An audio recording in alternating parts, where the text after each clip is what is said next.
పిల్లల్ని ఏసీలో పడుకోబెడితే జలుబు చేస్తుందా? Hi, this is doctor Srimukhi, paediatrician and neonatologist from Vijayawada. చాలామంది పేరెంట్స్ పిల్లల్ని ఏసీలో పడుకోబెట్టాం మేడం, ఆ టెంపరేచర్కి జలుబు చేసింది అని చెప్తూ ఉంటారు. కానీ టెంపరేచర్ వల్ల జలుబు చేయదు. అలా అయితే అంటార్క్టికా, కాశ్మీర్లో ఉండే వాళ్ళకి ఎప్పుడూ జలుబు ఉండాల్సిందే. జలుబు అనేది వైరసెస్, బ్యాక్టీరియా అండ్ ఎలర్జీస్ మూలాన చేస్తుంది. కోల్డ్ టెంపరేచర్స్ వల్ల చేయదు.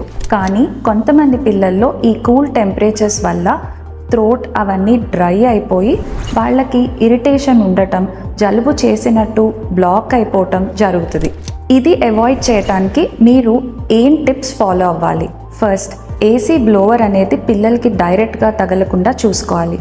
ఈ డ్రై ఎయిర్ వాళ్ళ నోస్ని బ్లాక్ చేస్తుంది, థ్రోట్ని ఇరిటేట్ చేస్తుంది.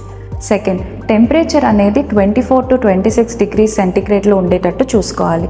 మరీ తక్కువ టెంపరేచర్స్ పెట్టినప్పుడు హ్యూమిడిటీ తగ్గిపోతుంది. ఏసీ ఫిల్టర్స్ అనేవి క్లీన్ చేయించాలి. దీనిలో ఉండే డస్ట్ ఎలర్జీ లాగా మారి పిల్లలకి జలుబు, దగ్గు, ఎలర్జీస్ వచ్చే అవకాశాలు ఉంటాయి. సో ఏసీ అనేది జలుబు కాజ్ చేయదు. వైరసెస్, ఎలర్జీస్ మూలాన జలుబు వస్తుంది. సో ఏసీని సేఫ్గా, వైజ్గా యూజ్ చేయండి. Comment below if you have heard this myth.